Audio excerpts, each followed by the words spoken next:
Greetings 12th class political science students. Welcome back to our channel. I hope you all are doing great. Today we are going to do part 8 of the chapter The Crisis of Democratic Order. Till now we have completed 7 parts and I think all those 7 parts are completely clear to all of you. And today the thing that we are going to discuss is Janta government. In last class I have told you that in this election, there was the first time when Congress was not able to secure majority in Lok Sabha elections. And now, this was the first time that on central level, we are going to have any other party other than Congress. Right? So, what will happen when the government for Janta Party is going to formed? So, what is going to happen there? Let us discuss it today.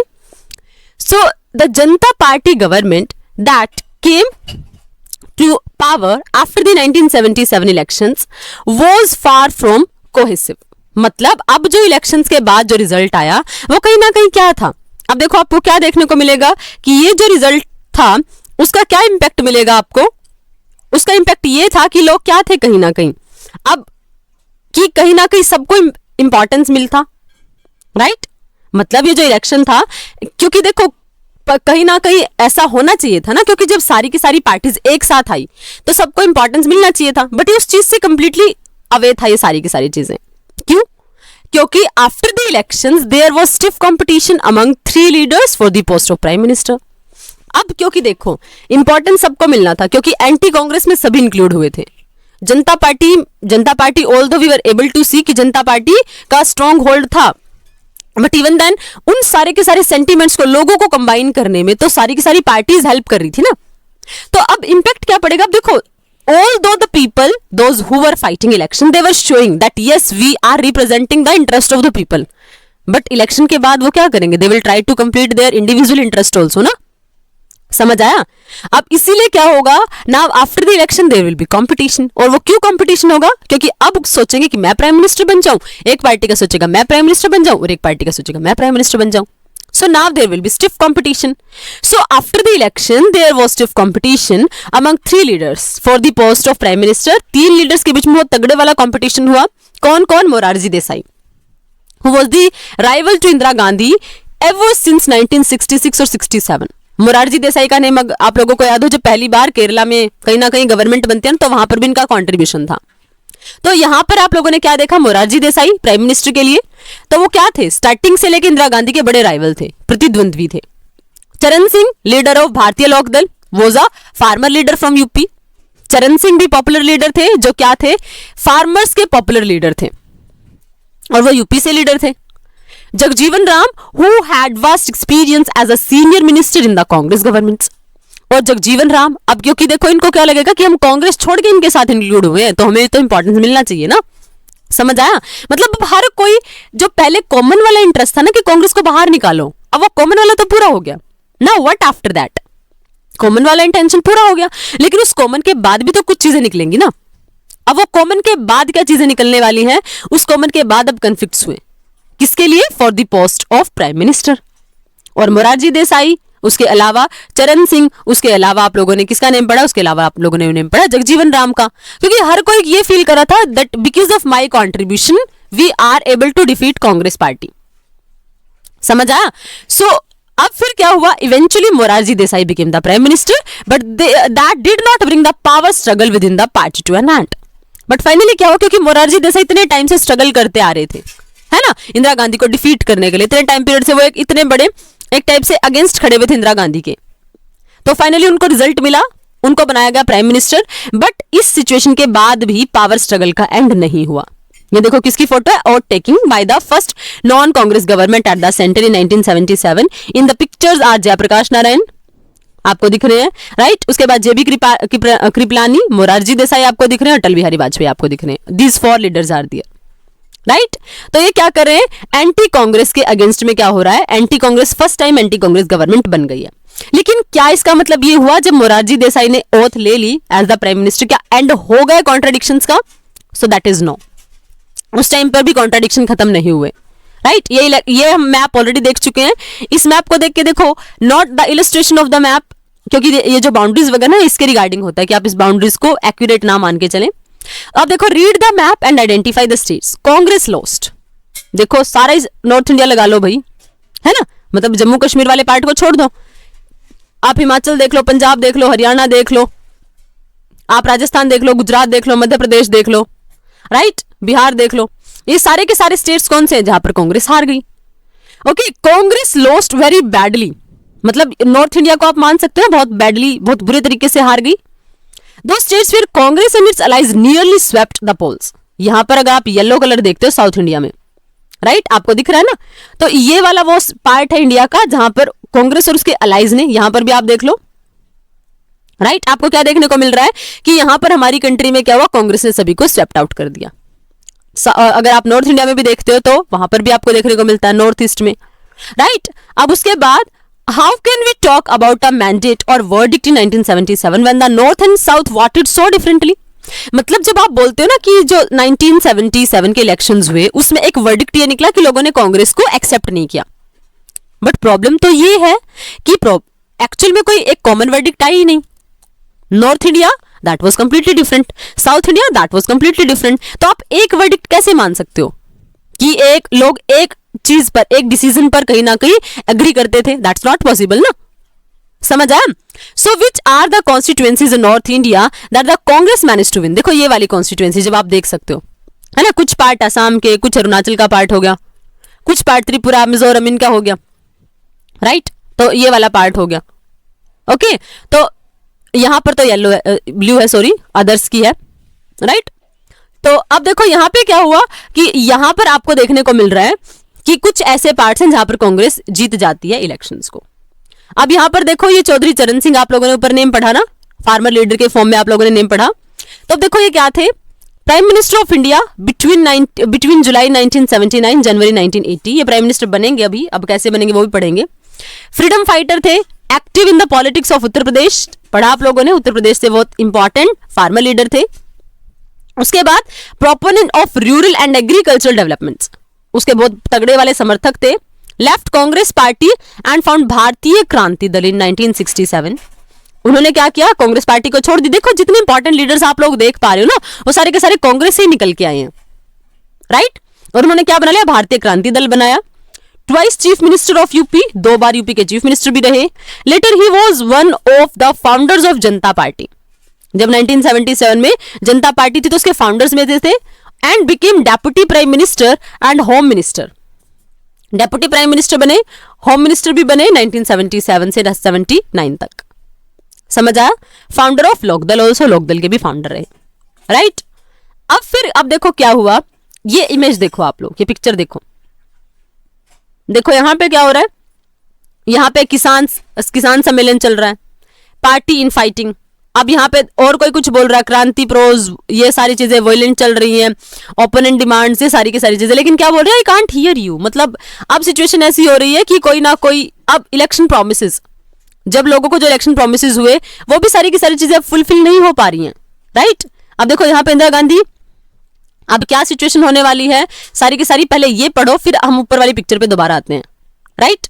अब देखो क्या हुआ, the opposition to emergency could keep the Janata Party together only for a while.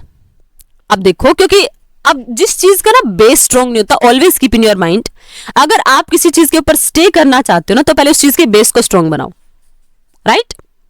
तो यहां पर जो कांग्रेस के against करने का, कांग्रेस को जो एक टाइप से बाईपास करने का, पार्टी से, पावर से बाहर निकालने का ऑब्जेक्टिव था, वो सिर्फ क्या था कि वो एक दूसरे के प्रतिद्वंद्वी थे, एक दूसरे के ओपोनेंट्स थे, राइट। और वो रिजल्ट किसका था, ऑपोजिशन का रिजल्ट, वो क्या था, इमरजेंसी का रिजल्ट था, समझ आया।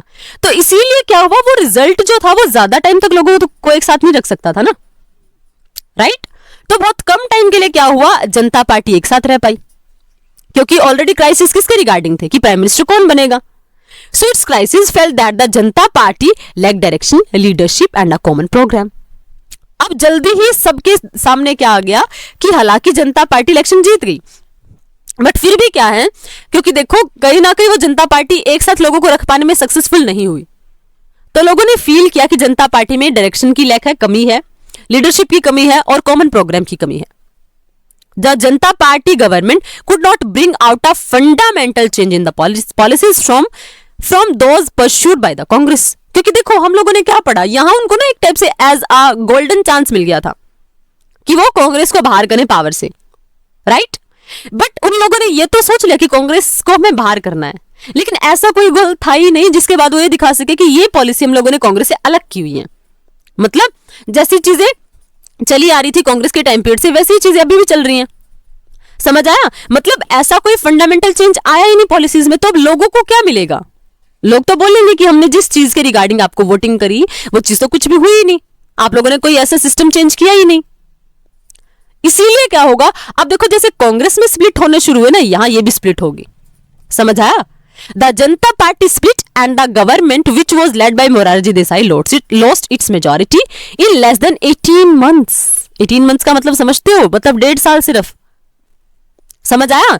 मतलब देखो क्या हुआ कि यहां पर अब देखो लोगों के दिमाग में तो बड़ी बड़ी एक्सपेक्टेशन थी कि जनता पार्टी ये करेगी वो करेगी, और इलेक्शन से पहले लोगों ने भी बहुत बड़े बड़े सपने दिखाए थे। बट फिर प्रॉब्लम क्या हुई कि जब इतने सारे, जब देखो कई बार बोलते हैं ना कि कहीं की ईंट कहीं का रोड़ा, भानुमति ने कुनबा जोड़ा। वो चीजें ठीक है, वो जुड़ जाएंगी, बट वो क्या वो स्टेबिलिटी के साथ कनेक्ट हो पाएंगी? दैट्स नेवर पॉसिबल, क्योंकि जब आइडियाज ही सिमिलर नहीं है, राइट। तो और 5 साल गवर्नमेंट चलाने के लिए तो आपको एक जैसे सिमिलर आइडियाज की जरूरत है। लेकिन यहां पे क्या होना शुरू हो गया, यहां पे लोगों के दिमाग में यह आना शुरू हो गया कि कांग्रेस के पास, सॉरी जनता पार्टी के पास कोई प्रोग्राम नहीं है, कोई ऐसा लीडर नहीं है जो उसको लीड कर सके, और सबसे इंपॉर्टेंट वो कोई ऐसी पॉलिसीज में चेंज ला ही नहीं पाए जो कांग्रेस यूज करी थी, same policies they were also adopting. तो उसका क्या एडवांटेज निकला? लोगों ने इतने टाइम से रूल करी कांग्रेस पार्टी को, पावर से भी थ्रो किया, right, but even then policies were same. आप लोगों ने अगर आप कभी हायर क्लासेस में पढ़ोगे, आप लोग ये पढ़ते हो यूएसए के बारे में, यूएसए की पॉलिटिकल पार्टीज अगर आप पढ़ते हो, डेमोक्रेटिक और रिपब्लिक, 2 इंपॉर्टेंट पार्टीज होती है यूएसए में, और उनके लिए बेसिकली क्या टर्म यूज होती है कि जो यूएसए की पॉलिटिकल पार्टीज है ना, वो ना शराब की 2 बॉटल हैं जिनके अंदर शराब एक जैसी भरी है, बस उस पर लेबल अलग अलग लगा हुआ है। तो सेम चीज यहां भी तो हो रही है ना। कांग्रेस को इतने एक टाइप से प्रोटेस्ट के बाद बाहर निकाला गया, लोगों ने इतना सब कुछ टॉलरेट किया, तो इस टॉलरेंस का कुछ ना कुछ तो रिजल्ट मिलना चाहिए था ना। अब कुछ तो ऐसा पॉजिटिव होता कि लोग सोच पाते कि हमने कांग्रेस को बाहर किया तो ये पॉजिटिव हो गया, बट यहां तो कुछ भी चेंज हुआ ही नहीं। समझ आया? तो इसीलिए क्या हुआ, जनता पार्टी के कुछ लीडर्स जो चाहते थे कि चेंज होना चाहिए, अब उन लोगों के आइडियाज में क्या होगा, कन्फ्लिक्ट्स होंगे, और जब कन्फ्लिक्ट्स होंगे और जब कन्फ्लिक्ट्स का मैच नहीं हो पाएगा तो क्या होगा, फिर क्या होगा, स्प्लिट होगा of course, right.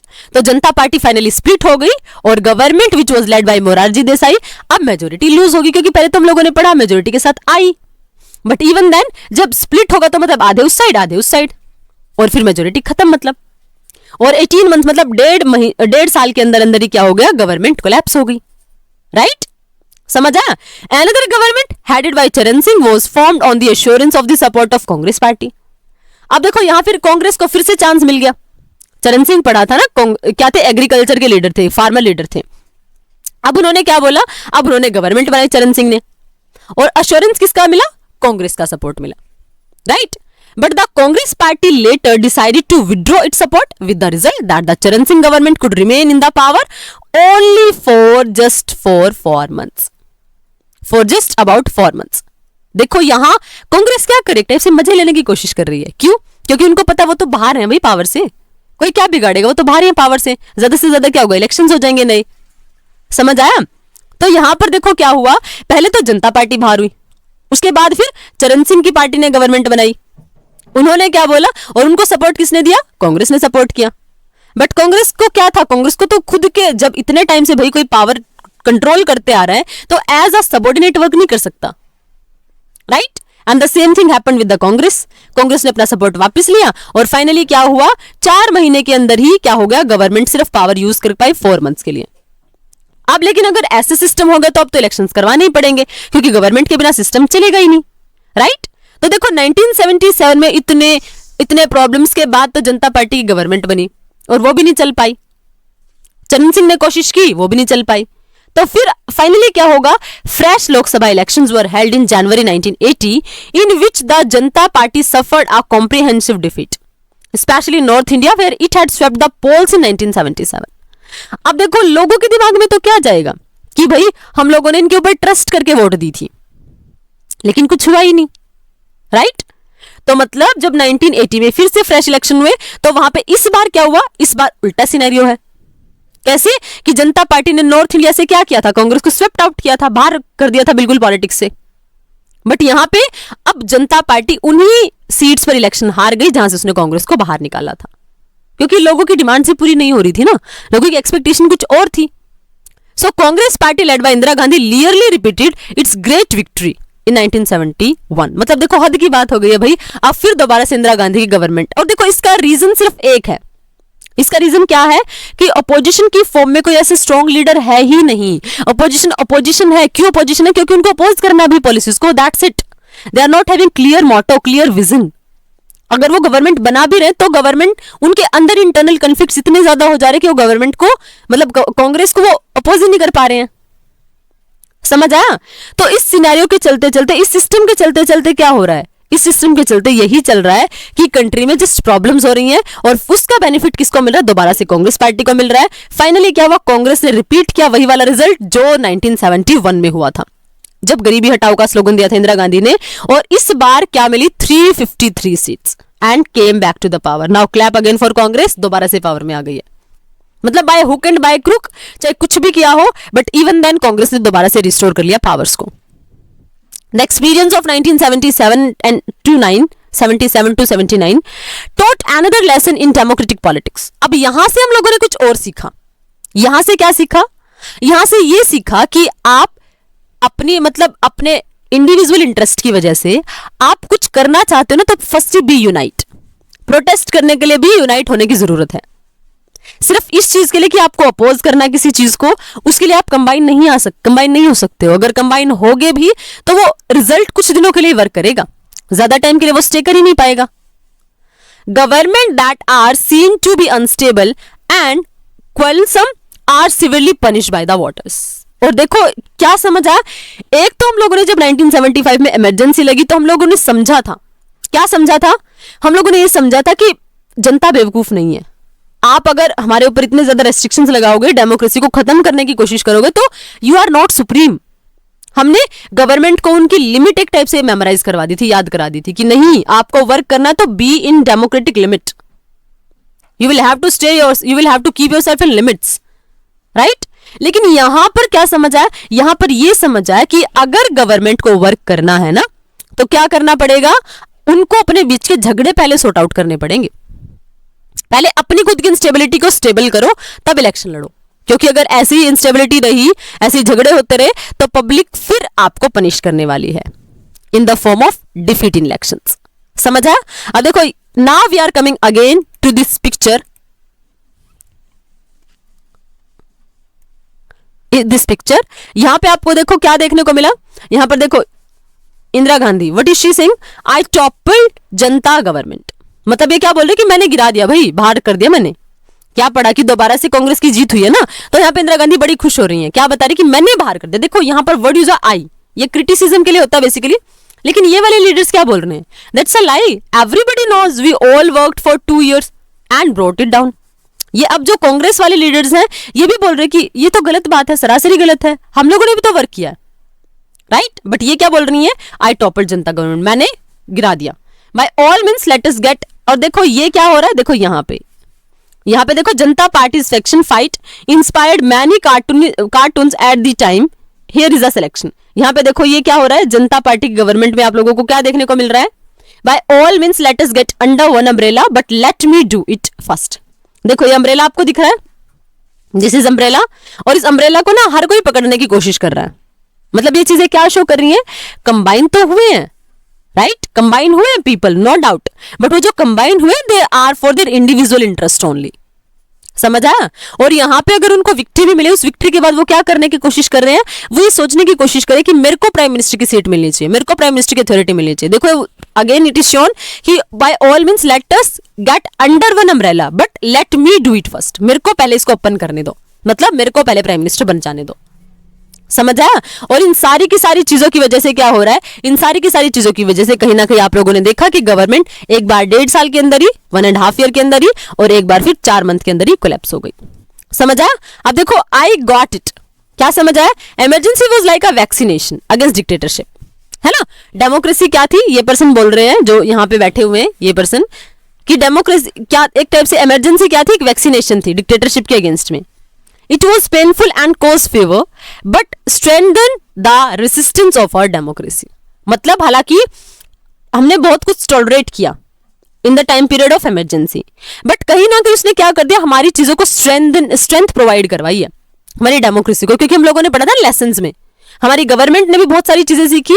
And even then for being a citizen we also learn a lot of things. हमने सीखा कि हमारे राइट्स को कोई ऐसे स्नैच नहीं कर सकता, हमें हमारे राइट्स का मतलब समझ आया। तो इट मीन्स क्या है, although there were lot of bad things but even then there was something positive also, right.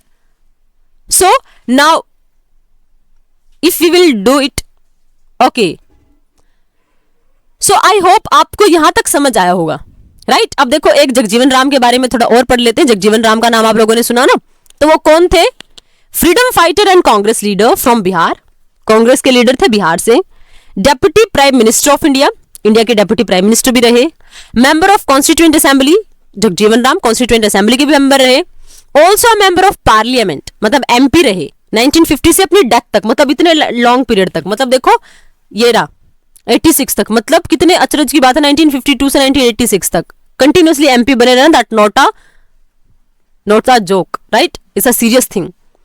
Labour minister in the first ministry of free India, labour minister भी रहे, held various other ministry from 1952 to 1977, a scholar and astute administrator, बहुत अच्छे administrator, अच्छे scholar भी रहे, that was Jagjivan Ram, right.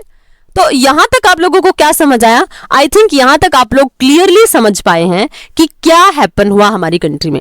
और दोबारा से अब देखो क्या अर्थ इज राउंड सुना होगा ना आप लोगों ने, हम लोगों ने क्या कहां से शुरू किया कि कांग्रेस ने हमारी डेमोक्रेसी के लिए क्राइसिस जनरेट किया, डेमोक्रेसी को एक टाइप से पूरा खतरे में डाल दिया, हमने पढ़ा। बट इवन देन आप लोगों ने सुना होगा अर्थ history repeats itself until and unless we learn something from it. और सेम चीज यहां पर भी हुई, किस फॉर्म में, यहां पर भी वो सेम चीज कैसे हैपन हुई, कांग्रेस से शुरू हुई बात, कांग्रेस ने इतनी ज्यादा एट्रोसिटी भी कर दी, इमरजेंसी भी लगा दी, बट इवन देन जब जो हमारी अपोजिशन पार्टीज थी ना, they were not able to keep themselves unite, तो उस चीज की एडवांटेज दोबारा से कांग्रेस पार्टी को ही मिली। उन्होंने क्या किया, दोबारा से कहीं ना कहीं पॉलिटिकल, हालांकि देखो मतलब उन्होंने बहुत सारे नेगेटिव मैनर यूज किए, बट इवन देन जो इन लीडर्स की कहीं ना कहीं आप मान के चल सकते हो कि इन लोगों के जो कंबाइंड इंटेंशंस नहीं थे, एक कॉमन प्रोग्राम नहीं था। और जब कॉमन प्रोग्राम नहीं था तो इसका इंपैक्ट क्या पड़ा, इसका इंपैक्ट ये पड़ा कि बार बार आइडियाज में कन्फ्लिक्ट आना शुरू हुआ। जनता पार्टी ने देखो क्लियर मेजोरिटी गेन की, दैट्स अ वंडरफुल थिंग, क्योंकि कांग्रेस को लोकसभा से बाहर निकालना अपने आप में that was a very tough task, है ना। तो अब लेकिन फिर क्या किया, जनता पार्टी ने निकाला बाहर, बट फिर भी क्या हुआ, इवन देन इसका इंपैक्ट क्या पड़ा, इसका इंपैक्ट ये पड़ा कि कुछ टाइम के बाद ही अब लोगों का झगड़ा किसके लिए शुरू हुआ, पॉलिटिकल अथॉरिटी के लिए, कि मेरे को प्राइम मिनिस्टर बनाओ, मेरे को प्राइम मिनिस्टर बनाओ। और सबसे जो नेगेटिव चीज रही इस फेज की, कि जो गवर्नमेंट बनी उनके पास कोई पॉपुलर इंटेंशन ही नहीं था, कोई गोल ही नहीं था कि ये हमें अचीव करना है, इसलिए जो पॉलिसीज कांग्रेस के टाइम पीरियड से चलती आ रही थी वही as it is going on होती रही। और जब वो पॉलिसीज एज इट इज चली तो उसका इंपैक्ट क्या पड़ा, उसका इंपैक्ट ये पड़ा कि अब लोगों को क्या समझ आया कि ये तो वही सारी चीजें घिसी पिटी चीजें चली आ रही हैं, तो हमारा जो चेंज करने का ऑब्जेक्टिव था वो तो सक्सेसफुल हुआ ही नहीं, राइट। तो इसीलिए फिर क्या होता है, इसीलिए जो कुछ लोग थे जिनको लगा कि नहीं अब हम इसके साथ नहीं जा सकते हैं, तो उन्होंने क्या करना शुरू कर दिया, इससे स्प्लिट होना शुरू कर दिया, अलग होना शुरू कर दिया। और फाइनली क्या हुआ, 1.5 ईयर के अंदर ही गवर्नमेंट कोलैप्स हो गई। फिर क्या हुआ, दोबारा से चौधरी चरण सिंह ने गवर्नमेंट बनाई कांग्रेस के सपोर्ट के साथ, बट फिर क्योंकि Congress just it was enjoying, है ना, क्योंकि वो तो कुछ भी करके गवर्नमेंट को कोलैप्स कराना चाह रही थी, क्योंकि उनका इंटेंशन था कि कुछ भी हो ये गवर्नमेंट वर्क नहीं करेगी। क्यों, क्योंकि अगर गवर्नमेंट कोलैप्स होती तो डेफिनेटली इलेक्शंस होंगे, और उनको पता था क्योंकि जब गवर्नमेंट कुछ ऐसी पॉलिसीज इंट्रोड्यूस ही नहीं कर पाई जो कुछ न्यू हो, तो कांग्रेस के दिमाग में पहले ही था कि वो इलेक्शन इजीली जीत जाएंगी। और इसीलिए क्या हुआ, उन्होंने सपोर्ट जैसे ही वापस लिया गवर्नमेंट कोलैप्स हो गई, और फाइनली हम लोगों को 1980s में इलेक्शन कराने पड़े, 1980 में। और यहां पे it was also very surprising कि इतनी एट्रोसिटीज के बाद, इतनी क्रुएलिटी दिखाने के बाद इस बार फिर से कांग्रेस को 353 सीट्स मिल गई, और दोबारा से कांग्रेस क्या होगी, हमारी पावर पे आकर बैठ गई है। और यहाँ देखो, इमरजेंसी से हमने बहुत सारे लेसन सीखे, यहां से स्पेसिफिकली हम लोगों ने क्या सीखा, यहां से स्पेशली हम लोगों ने सीखा कि अगर डेमोक्रेटिक पॉलिटिक्स हम लोगों को चलानी है तो हमें प्रॉपरली वर्क करना पड़ेगा। क्योंकि अगर आप झगड़ों की वजह से, सिर्फ पॉलिटिकल इंटरेस्ट की वजह से आप कंबाइन होते हो और आप खुद के अंदर स्टेबिलिटी जनरेट नहीं कर पाते हो, तो उसका इंपैक्ट क्या होगा? उसका इंपैक्ट ये होगा कि नेक्स्ट इलेक्शन में लोग आपको, वोटर आपको बहुत बुरी वाली पनिशमेंट देने वाले हैं और they will throw you out of the politics. समझ आया? I hope it's completely clear to all of you. आप लोगों को भी आई थिंक मजा आ रहा होगा चैप्टर को अंडरस्टैंड करने में, क्योंकि it's a story type only, right? उसके बट अगर फिर भी आपको कोई डाउट है तो feel free to ask your question in comment section. But now what after that, क्या लीगेसी रही, मतलब विरासत में हम लोगों को क्या मिला, राइट? मतलब क्या क्या चीजें अब चेंज क्या हो गया हमारी सोसाइटी में, क्या क्या पॉलिटिकल सिस्टम में चेंज होने वाले हैं, उस इमरजेंसी की और उस एंटी कांग्रेस गवर्नमेंट की क्या लीगेसी रही, क्या विरासत रही, that we will discuss in next video. I hope till here everything is completely clear to all of you. We will meet with legacy in the next part of the video, in the next part of the chapter. Till then, keep learning, keep revising and stay connected. Thank you. Thanks a lot.